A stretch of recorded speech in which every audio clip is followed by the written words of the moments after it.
मध्य प्रदेश के एक और कांग्रेस विधायक को तगड़ा झटका लग सकता है। हाई कोर्ट में उनकी भी याचिका लगाई गई है और उनकी विधायकी अब अधर में लटक सकती है। उन्होंने अपना पक्ष रखा था, लेकिन उनके पक्ष को हाई कोर्ट ने नकार दिया है। सुनवाई होगी और सुनवाई के दौरान जो तथ्य रखे जाएंगे, अगर तथ्य पूर्ण होंगे, सबूत सही साबित होंगे, तो फिर एक और कांग्रेस के विधायक की विधायकी पर तलवार लटक सकती है। मध्य प्रदेश का विंध्य और विंध्य का सिमरिया विधानसभा क्षेत्र, जहां से एक कद्दावर कांग्रेस के विधायक अभय मिश्रा हैं, निर्वाचित हुए हैं। 2023 विधानसभा चुनाव में महज 637 वोट से हराकर अपने बीजेपी उम्मीदवार केपी त्रिपाठी को हराकर विधायक बने थे। इसको लेकर हाई कोर्ट में याचिका लगाई गई है। दलील दी गई है कि अभय मिश्रा ने अपने कुछ आपराधिक प्रकरण चुनावी हलफनामे में छिपाया था। कुछ बैंक से लिए गए लोन को भी अपने चुनावी शपथ पत्र में छिपाया था। इतना ही नहीं, उनका नाम किसी बड़े फर्म में था। उस फर्म में होने के बाद भी उन्होंने नाम छिपाया, चुनावी हलफनामे में दर्ज नहीं किया और इसको लेकर हाई कोर्ट में याचिका लगाई गई है। हाई कोर्ट सुनवाई करते हुए बाकायदा इसको लेकर उनकी तरफ से उनका पक्ष जाना है। उनको लगभग 4 हफ्ते का वक्त दिया गया है। इन 4 हफ्तों के दरमियान अगर वो सही तथ्य या फिर तथ्यपूर्ण जानकारी कोर्ट में पेश नहीं करते हैं और फिर सुनवाई के दौरान अगर जो इनके खिलाफ सबूत हैं वो सबूत पुख्ता हो जाते हैं, तो फिर इनकी विधायकी पर तलवार लटक सकती है। आपको हम बताते हैं कि इनके ऊपर आरोप क्या क्या लगाए गए हैं। इनके ऊपर आरोप लगाए गए हैं, याचिकाकर्ता भाजपा नेता केपी त्रिपाठी की ओर से विधायक पर कई अहम जानकारी छिपाने का आरोप लगाए गए हैं। इसमें शपथ पत्र फॉर्म 26 में आपराधिक मामले की जानकारी नहीं लिखना, आईसीआईसीआई बैंक से लिए गए लाखों के लोन का खुलासा ना करना और आय के स्रोतों की पूरी जानकारी ना देना शामिल है। इसके अलावा एक ऐसी कंपनी से जुड़ाव का आरोप भी है जिसका सरकार से अनुबंध था, जो कानूनी रूप से अयोग्य का कारण बन सकता है। ये सारे इनके ऊपर आरोप लगाए गए हैं। इन्होंने 2023 विधानसभा चुनाव के वक्त ये जानकारी अपने चुनावी हलफनामे में छिपाया था और इसके खिलाफ जो इनके प्रतिद्वंदी बीजेपी के पूर्व विधायक केपी त्रिपाठी हैं, उन्होंने जबलपुर हाई कोर्ट में याचिका दायर की है। हाई कोर्ट का साफ संदेश, ट्रायल के बिना फैसला नहीं। मामले की सुनवाई कर रहे जस्टिस विनय सराफा की पीठ ने साफ कहा है कि यह मामला तथ्यों और सबूतों का है, जिसे केवल ट्रायल के दौरान ही परखा जा सकता है।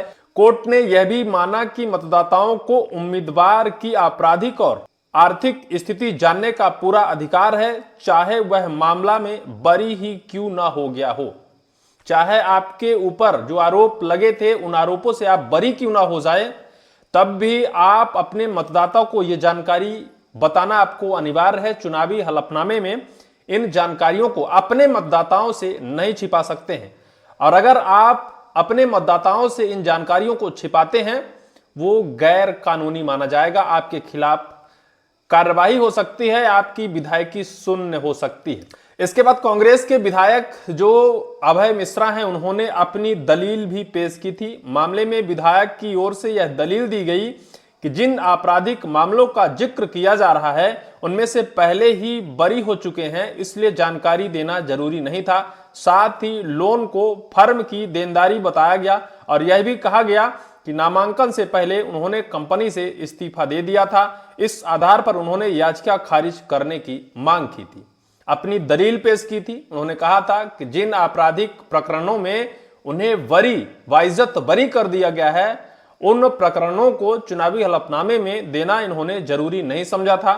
बाकी जिस फर्म की बात की जा रही है, इस फर्म से चुनाव से पहले इन्होंने बताया कि हमने इस्तीफा दे दिया। जिस फर्म से लोन लिया गया, अगर हम उस फर्म से इस्तीफा दे देते हैं तो ना तो हमारा लोन से कोई लेना देना है और ना तो उस फर्म से लेना देना है। इस वजह से उन्होंने जानकारी देना जरूरी नहीं समझा। इस वजह से जो याचिका केपी त्रिपाठी द्वारा हाईकोर्ट में लगाई गई थी उसे खारिज करने की मांग की गई थी, लेकिन हाई कोर्ट ने साफ तौर पर इंकार कर दिया है।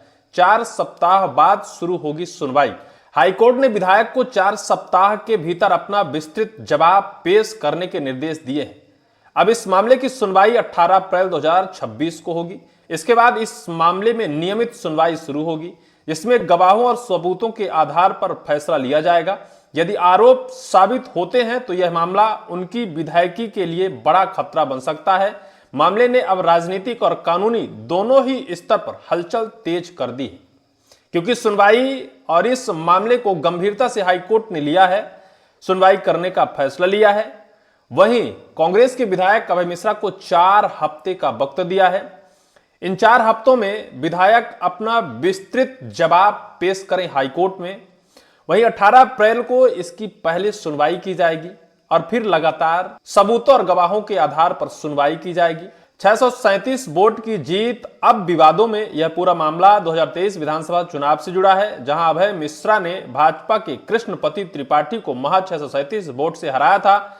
हार के बाद त्रिपाठी ने इस चुनाव को चुनौती देते हुए हाईकोर्ट में चुनावी याचिका दायर की थी, जिसमें चुनाव प्रक्रिया और उम्मीदवारी की जानकारी को लेकर गंभीर सवाल खड़े होने लगे हैं। इसको लेकर अब ऐसा माना जा रहा है कि जिस तरह से विजयपुर विधानसभा सीट के विधायक मुकेश मल्होत्रा के खिलाफ हाईकोर्ट में याचिका लगाई गई, हाईकोर्ट द्वारा बकायदा भारतीय जनता पार्टी के उम्मीदवार रामनिवास रावत के पक्ष में फैसला किया गया, उन्हें बिना निर्वाचित हुए ही विधायक घोषित कर दिया गया। वहीं मुकेश मल्होत्रा की विधायकी छीन ली गई। इसके बाद अब सिमरिया विधानसभा क्षेत्र के विधायक अभय मिश्रा के खिलाफ भी याचिका अब तूल पकड़ती जा रही है। वहीं जो केपी त्रिपाठी हैं वो इस मामले को लेकर हाईकोर्ट में पहुंचे हैं। उन्होंने जो गंभीर आरोप लगाए हैं उन आरोपों को हाईकोर्ट विस्तृत रूप से समझेगा। दोनों पक्षों का या फिर दोनों तरफ से गवाह और सबूत के आधार पर फैसला किया जाएगा। लेकिन अभय मिश्रा ने इस याचिका को खारिज करने की गुजारिश की थी।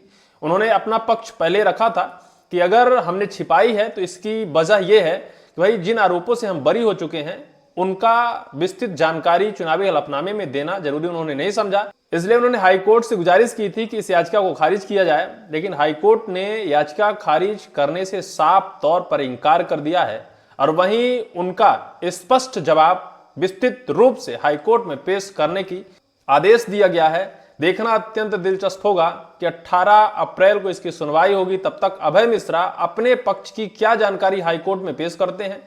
क्या हाईकोर्ट के पास जानकारी पहुंचने के बाद अभय मिश्रा के पक्ष में सुनवाई हो पाएगी या फिर उनकी भी विधायकी मुकेश मल्होत्रा की तरह अधर में लटक जाएगी, ये तो वक्त बताएगा। लेकिन आपको इस पूरे मामले को लेकर क्या जानकारी है, कमेंट सेक्शन पर कमेंट जरूर करिएगा।